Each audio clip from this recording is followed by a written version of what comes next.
Well, the group stage for the MLS is Back tournament is now officially over, and we now know who exactly is the 16 teams that's moving on into the round of 16. And unfortunately, we now know who unfortunately got eliminated from this tournament. And in this last match day for the group stage of this tournament, we saw a game where a late goal really changed the perception of who actually got that last spot to the round of 16. And then we also saw a game that MLS is probably not going to be happy with the result because it robbed them the Cascadia Derby in the round of 16, and thus ratings is not going to be as good with the Cascadia Derby not being in the round of 16. And then this morning, we saw the improbable happen. And I said this before in yesterday's review. We have seen teams in this tournament where they would get off to a bad start in this tournament or lose their first two games in this tournament, and yet somehow in some way they either win their next two games after getting off to a bad start in the first game, or somehow win their last game to miraculously move on into the next round. And for the Vancouver Whitecaps, welcome to that club, because they did an improbable thing that I said in the preview that they need a miracle to be moving on into the round of 16. Not just because they were sitting at 0 points, but the fact that they were pretty much at a -3 goal differential, which is definitely not a good goal differential to potentially move on to the next round if you have 3 points. And not to mention the fact that the one guy, which is Maxime Crépeau, who I think is really the reason why Vancouver has looked competitive in these first couple of games, are out because of that broken thumb, and they were starting a third string goalkeeper in this game against the Chicago Fire. I just feel like the odds was clearly stacked against them, and that there's just no way in the world they can, of course, move on into the next round and beat the Chicago Fire unless a miracle happened. And boy, did a miracle happen in this game, and that in some way they can also thank Mother Nature to make this miracle happen.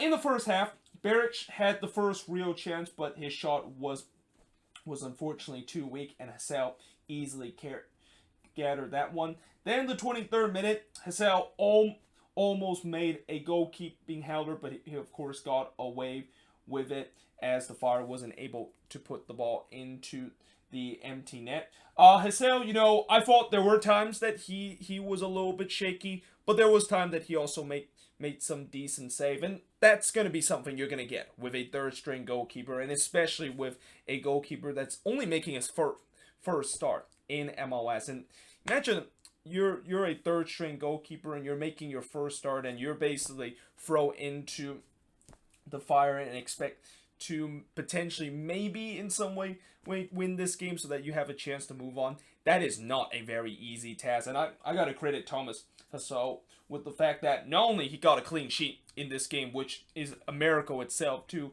but I thought he played very well despite the fact that he made a couple of mistakes in this game. Now, in the second half, Frankowski unfortunately hit the post despite being wide open in the box. This should have been 1-0 in favor of the Fire. In fact, the Fire had a ton of chances in this game, and yet they just didn't bought their shooting boots in this game whatsoever.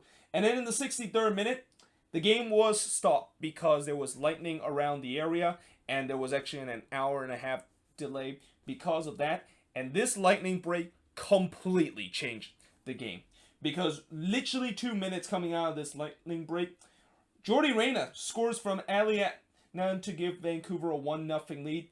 Then 5 minutes later, Dahomey scored from Jordi Reyna to give Vancouver a 2-0 lead, and it seemed like the Fire was still in that lightning break and still trying to get themselves, because Vancouver, they were clearly by far the better team coming out of that lightning break. And as I said, this is why I said they can also kind of thank Mother Nature too, because that lightning break really changes the game, and that I think have we not had that lightning break, I think eventually the Fire was going to find a way to maybe score a goal or maybe score two more to potentially win this game. But that lightning break completely throws everything out of the window, and it's really now to see who actually respond the better coming out of that lightning break and it was the Whitecaps, the one that was able to do that.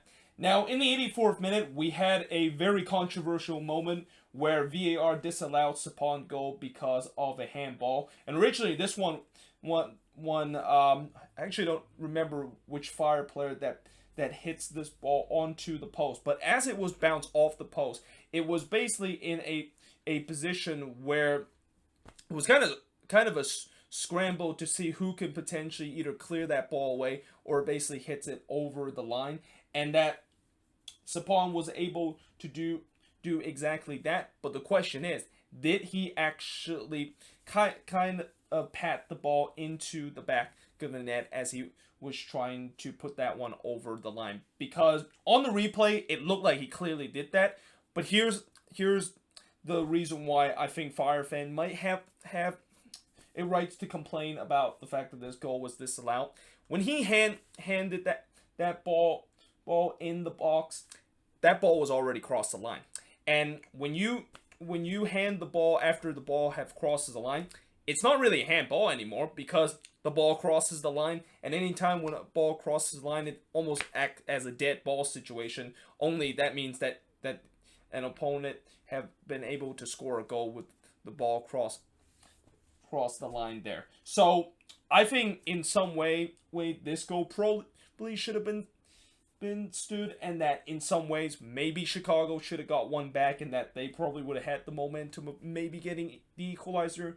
But then again, despite the fact that I know Fire fan will point this out as a moment that they of course kind of got robbed in this game, they really have no one to blame for themselves for all those missed chances they had, because they had 27 shots in this game compared to 4 that the Whitecaps had. 5 shots on goal compared to 2 that the Whitecaps had. 15 shots off target compared to 1 that the Whitecaps had. 7 shots that was blocked compared to 1 that the Whitecaps had.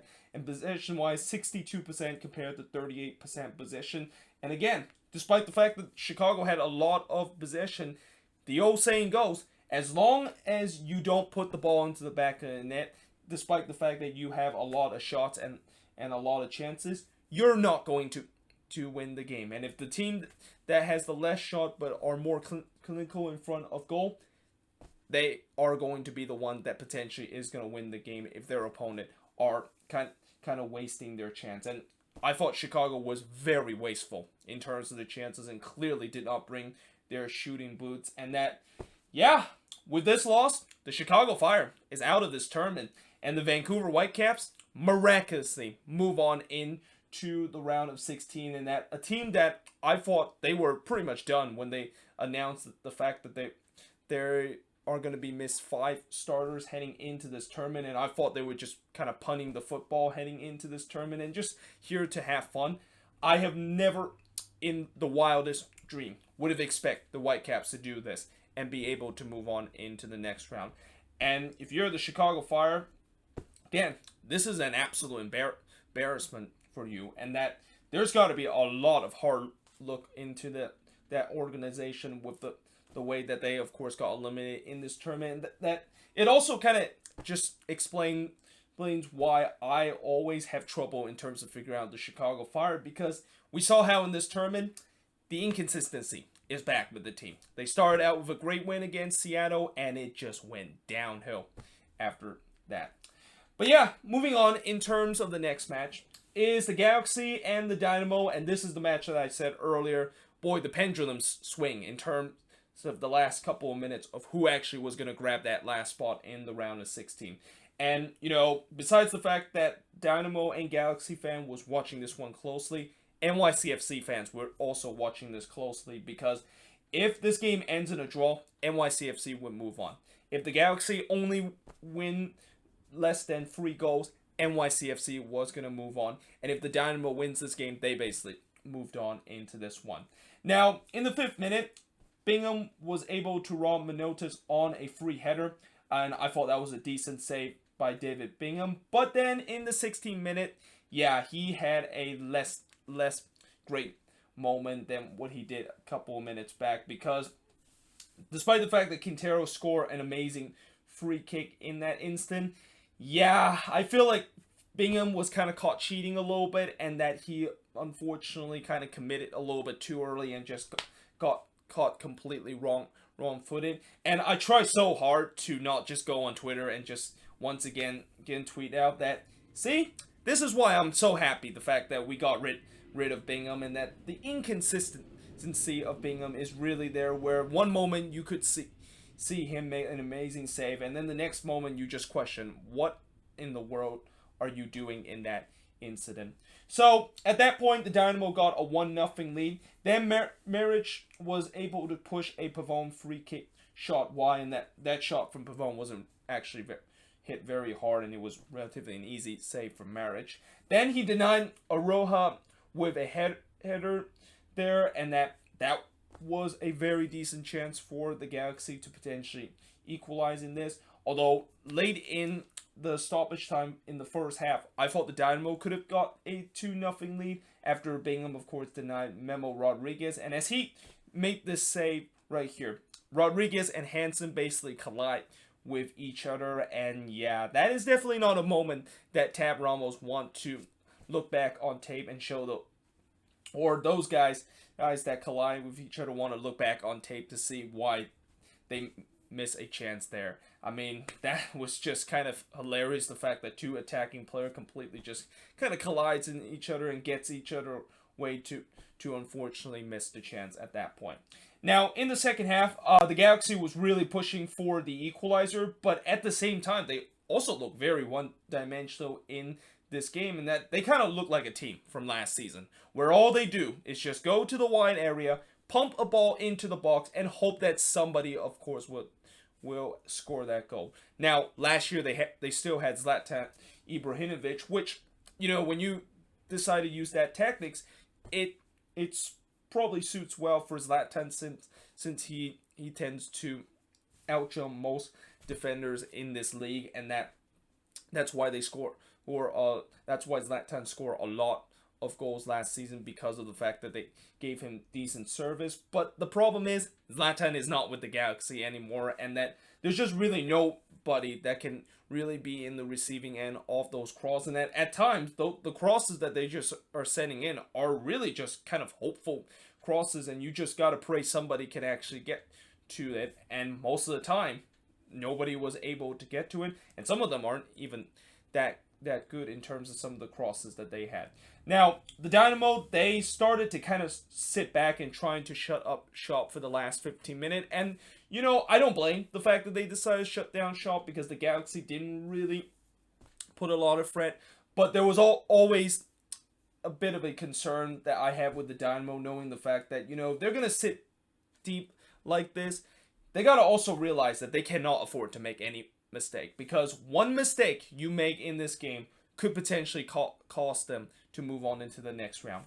And Lord and behold, that mistake came in the 89th minute, when Figueroa, of course, pulled down Traore. Now, Dynamo fan will say that maybe Traore kind of went down too easily, but what did you expect when you have players that are going to be tugged like that, and how Figueroa, of course, pull him down, and that whenever you see that happen, the attacker will always try to go down easily to draw a penalty. And indeed, that was the case. It was a penalty for the Galaxy, which Pavone, of course, scores the penalty. And I think that goal, you know, I don't know if the Galaxy should be celebrate that goal, or the fact that that goal pretty much can be heard about 2,000 miles away in New York City, and that NYCFC fan must be going ecstatic, the fact that that goal went in, because that would tie the game up at 1 apiece, which means that they could move on into the next round.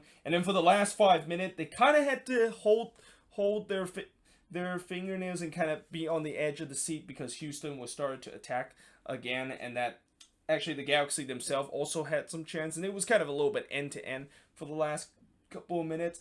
But thankfully, both teams didn't score any more in stoppage time, and that it ends in a 1-1 draw. And the shots in this game, 15 shots compared to 12 that the Dynamo has, 5 shots on goal compared to 4 that Houston had, 6 shots off target compared to 7 that Houston has, 4 shots that was blocked compared to 1 that Houston has, and possession-wise, 64% possession compared to 36% possession that Houston has. And yeah, again, with this draw, NYCFC is able to move on into the next round, and that they're going to be playing Toronto in that round of 16, which that should be a very, very interesting kind of round in 16. And by the way, speaking of round of 16, and I think I'll probably mention it again near the end of the video, I will do a preview for the round of 16 starting tomorrow.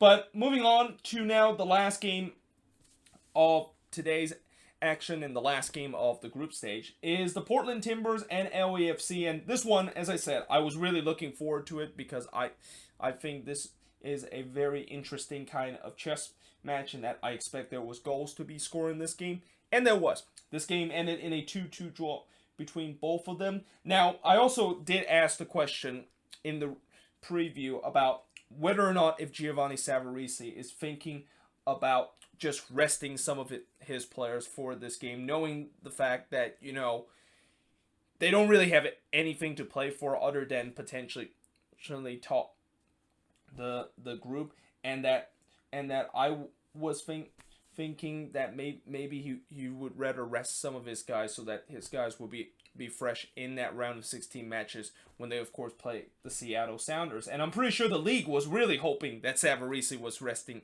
his guy because they want to see LAFC win so that we can see the Portland Timbers and the Seattle Sounders in the round of 16. And Savarese actually decided to elect to sit some of his guys and decide to rest some of them and make 7 changes in this game. Now, in the first half, we almost saw a goal inside just a minute into this game when Sesiaga got away with a potential goalkeeping howler after he got pickpocketed by Blanco, but unfortunately Blanco just put that one wide. But eventually they did score the first goal of this game, and it's Yaroslav Nezgoda scored from Blanco and Larea. That's Nezgoda's first ever career MLS goal. And then in the 11th minute, he almost scored another one, but unfortunately that wicked cross that Blanco delivered just had too much pace, and I don't think Nezgoda knew a lot about it because it just basically pins off his face and goes wide off the post. And that I also thought LAFC defense looked really bad in the early stage, and that this kind of just sums up the LAFC in this tournament, where it just feels like their defense always look very poor in the first 20 minutes of this game. But you know, that shouldn't be it wouldn't be a problem if they are a team that eventually would come back and have a lot of goal scoring threat. But I just wonder, as we get deeper into the tournament, and as I'm pretty sure goal scoring is going to come down once we get into the knockout stage, I just feel like they cannot afford to just always go down early because of bad defensive mistake, because there's going to be at some points where if they come out of the gate slow and concede a couple of goals, there might be no coming back when they do face against tougher teams heading into the knockout stage. Now, speaking of slow start with LAFC, eventually they did kind of picked up around the 25th minute mark. Atuesta had the first big chance for them as he hits the free kick that just breezed by the post. Then in the 35th minute, Bradley Wright Phillips scored again in this tournament as he scored from Blessing to give LAFC the equalizer. 4 minutes later, they would completely turn this game on its head with Marc-Anthony Kaye scoring from Brian Rodriguez. And I wrote bad defending for the Timbers in terms of dealing that corner, because how in the world did Marc-Anthony Kaye was able to be wide open in that back post? And I think that was Tuiluma that unfortunately lost Marc-Anthony Kaye in the back post and kind of lost him when he was trying to man mark him. And when you're a defender and you decided to lose a guy in the back post while man marking him, yeah, you have just made a huge mistake, and that is something you just do not want to happen. Now, in the second half, LAFC really started to control the game, and that the defense I thought looked much better, and I feel like eventually they were going to get that third goal. But then the Timbers started to kind of get things going a little bit later in the latter part of the game, and they could have got the equalizer in this 76th minute when Abobasi missed just a point-blank effort from 11 yards out. Then Sesiaga was able to rob Zaparik after he was able to get a free header, but what a save that was from Sesiaga to keep this game at 2-1. But unfortunately, he wasn't able to save the Abobasi effort as he scored from Tuoluma to tie the game up at 2 apiece. And that would be the final score of this game. As the shots in this game, LAFC had 19 shots compared to 7 that Portland has. Both teams had 3 shots on goal, 12 shot off target compared to 3 that Portland has. 4 shots that was blocked compared to 1 that the Timbers had. And possession-wise, 64% possession compared to 36% possession that the Portland Timbers had. And with this draw, the Portland Timbers, of course, would top the group, and that they're going to be playing FC Cincinnati in the round of 16. And LAFC, they of course finished second in this group, and I got to also check a little bit later of who they're going to be facing in the round of 16. But either way, as I said before, MLS is not going to be happy knowing the fact that Portland is not going to be playing the Seattle Sounders in the round of 16, and therefore ratings are probably not going to be as good in that Portland versus Cincinnati game compared to Portland versus Seattle in the round of 16.